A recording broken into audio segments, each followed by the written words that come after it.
Olá, andarilho das trevas. Aqui que fala é o Sérgio, do Magias e Dragões, e hoje estamos com mais um vídeo de disciplinas do Vampiro à Máscara. Hoje vamos falar de necromancia, a magia dos mortos. Então galera, se você gosta do conteúdo de disciplinas de Vampiro à Máscara, já vai deixando o like e inscreva-se no canal. Estamos muito próximos de chegarmos aos 1000 inscritos. E sua inscrição é muito importante, então sejam todos muito bem-vindos. E bora pro vídeo.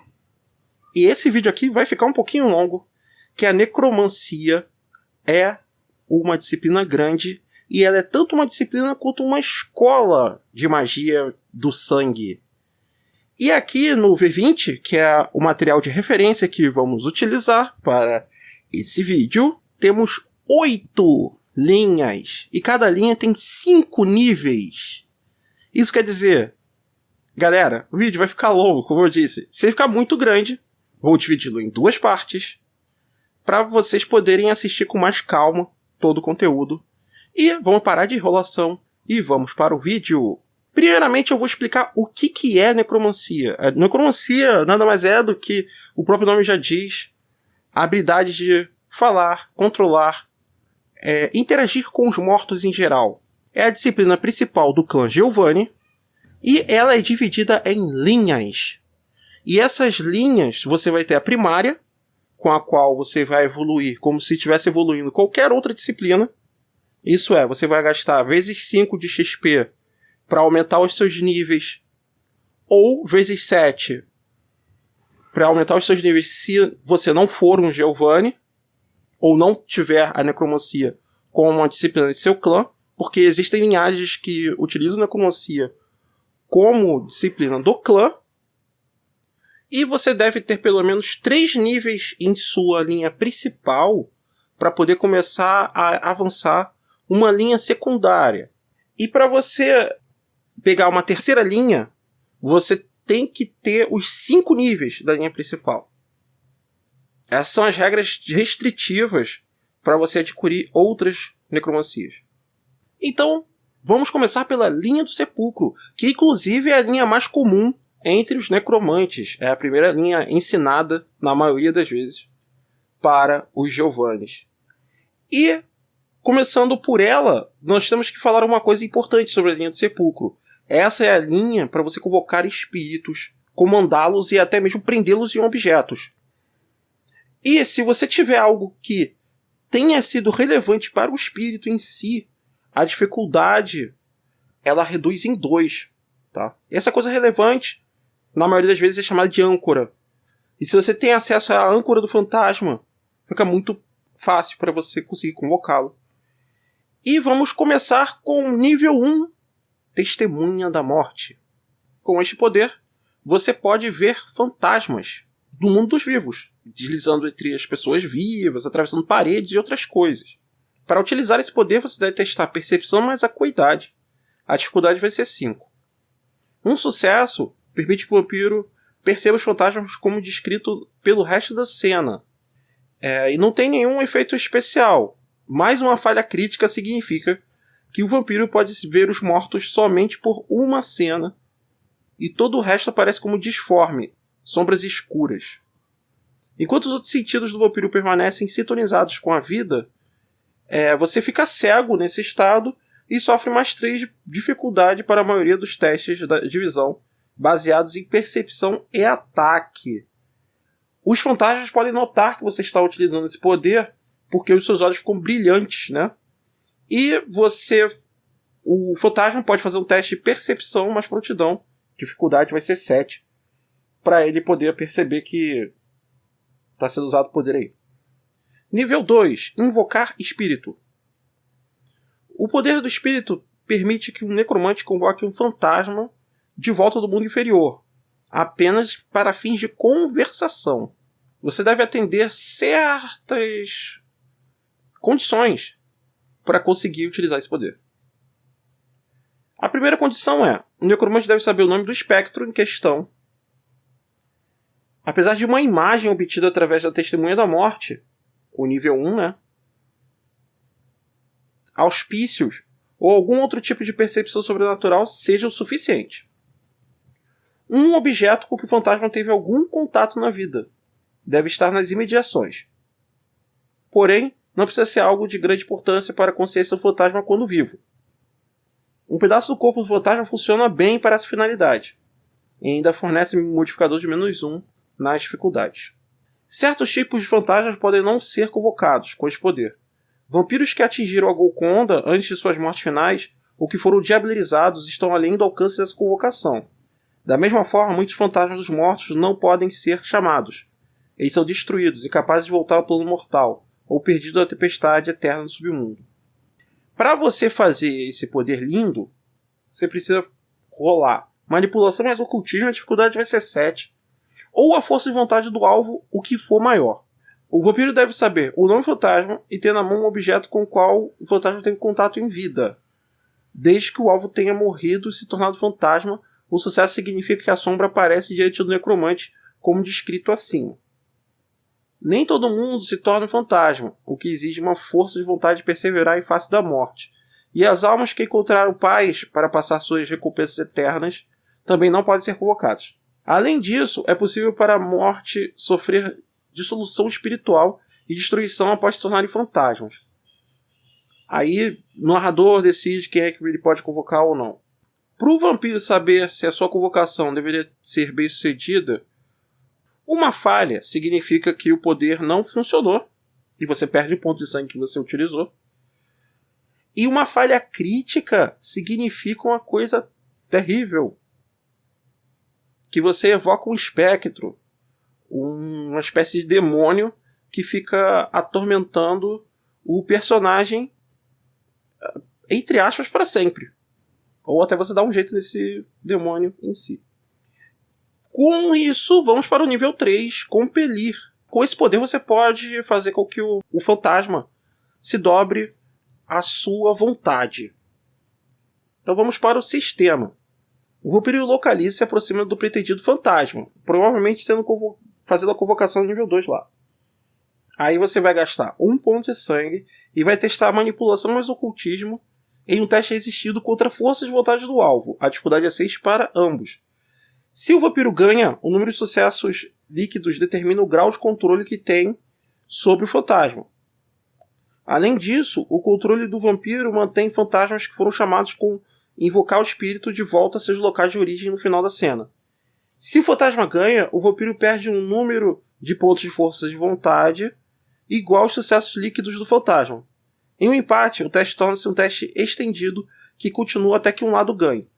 Se o vampiro tem uma falha crítica em qualquer ponto, o fantasma fica imune a qualquer uso de necromancia do vampiro para o resto da cena. Se o fantasma tem a falha crítica, ele deve obedecer como se o jogador do vampiro tenha tido 5 sucessos líquidos. Então vamos lá. Com o sucesso, o fantasma deve executar uma tarefa simples para o vampiro, que não coloque em perigo direto. Ele deve atender essa tarefa imediatamente, embora possa atrasar a compulsão e prosseguir com seu próprio negócio a um custo de 1 ponto de força de vontade por cena. O fantasma não pode atacar o vampiro até que essa tarefa esteja completa. Inclusive, essa tarefa pode ser simplesmente responder uma pergunta e o fantasma deve falar a verdade com o máximo de conhecimento que ele tenha. Né? E aí tem 2 sucessos, 3 sucessos, 4 sucessos. Eu não vou 5 sucessos, como eu disse, né? Vai ficar muito grande. Vocês podem dar uma olhada lá depois para ver como é que isso vai evoluindo, né?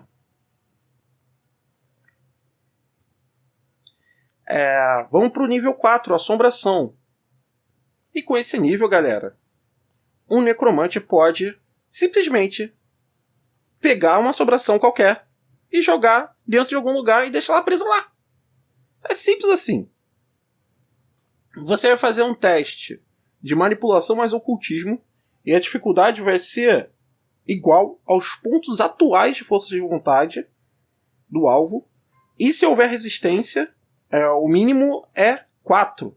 A dificuldade aumenta em um caso o vampiro queira colocar o fantasma em um objeto. Tá? Que o fantasma que ele ia assombrando objetos, tipo uma vitrola, uma televisão, coisa do tipo. E também diminui a dificuldade caso você saiba o nome do fantasma e tenha alguma parte do corpo dele. E a dificuldade mínima vai ser 3. Cada sucesso liga o fantasma dentro da localização ou objeto por uma noite.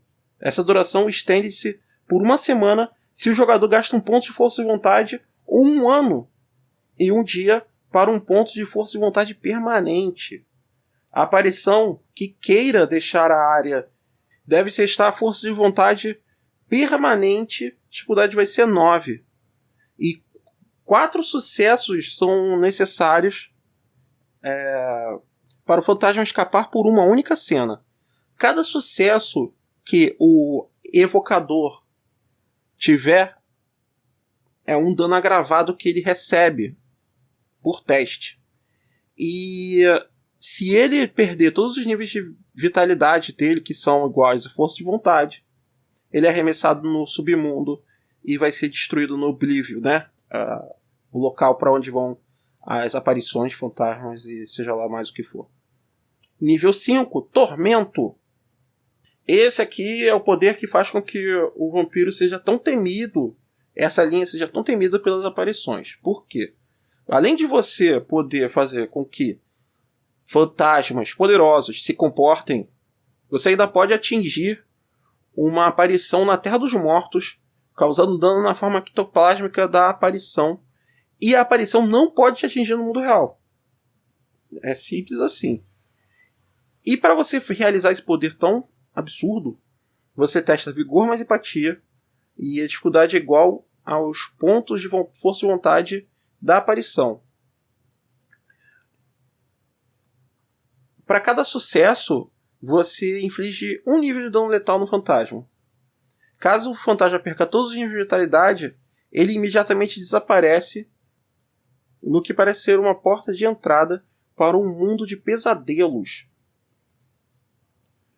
E ele não pode aparecer novamente no mundo real por prazo de 1 mês. E agora vamos para a próxima linha, a linha das cinzas.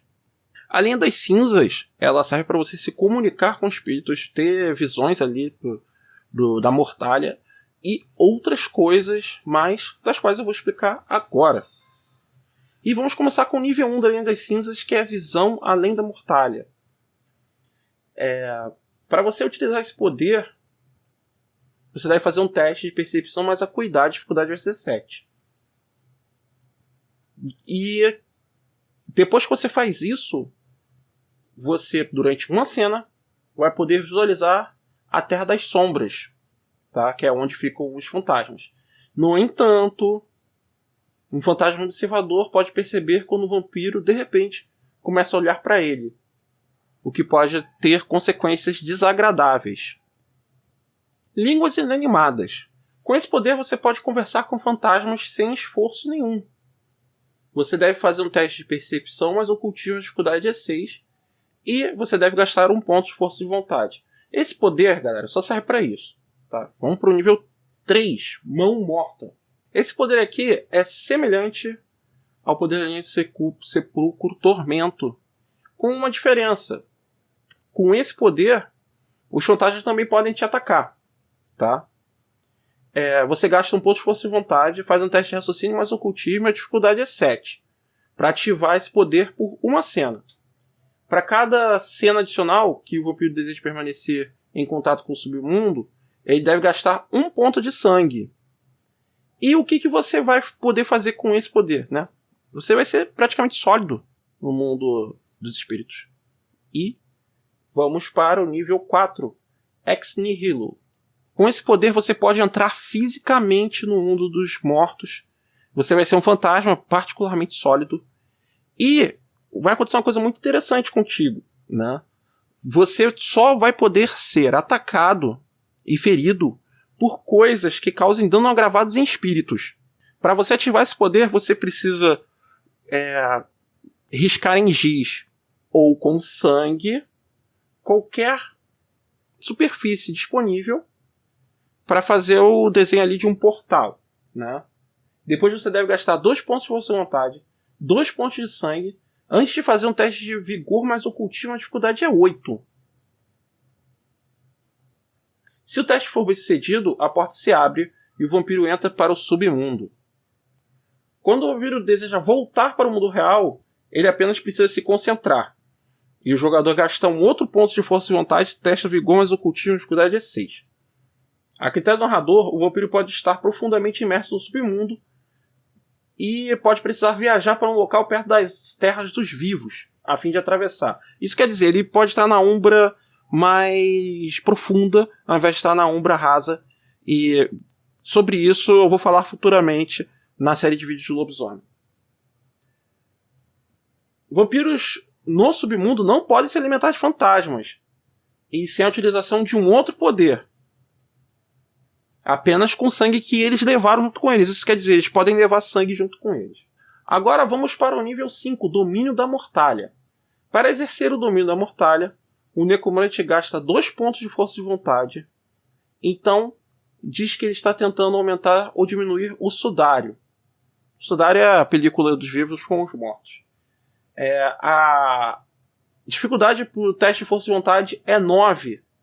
E cada sucesso no teste aumenta ou diminui a dificuldade de todas as tentativas de aparições nas proximidades para atravessar o sudário.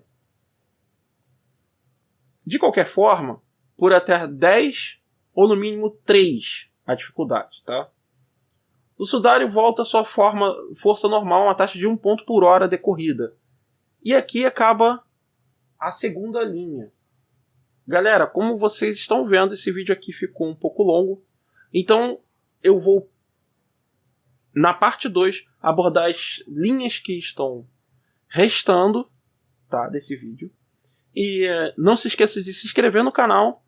Nós temos o nosso Apoia-se, que a partir de R$4 você já pode se tornar nosso apoiador e já desfrutar dos benefícios. Inclusive, você pode fazer parte de uma de nossas mesas a partir do apoio de 20. E galera, estamos muito próximos dos 1000 inscritos. Muito obrigado por você estar aqui conosco. É nóis!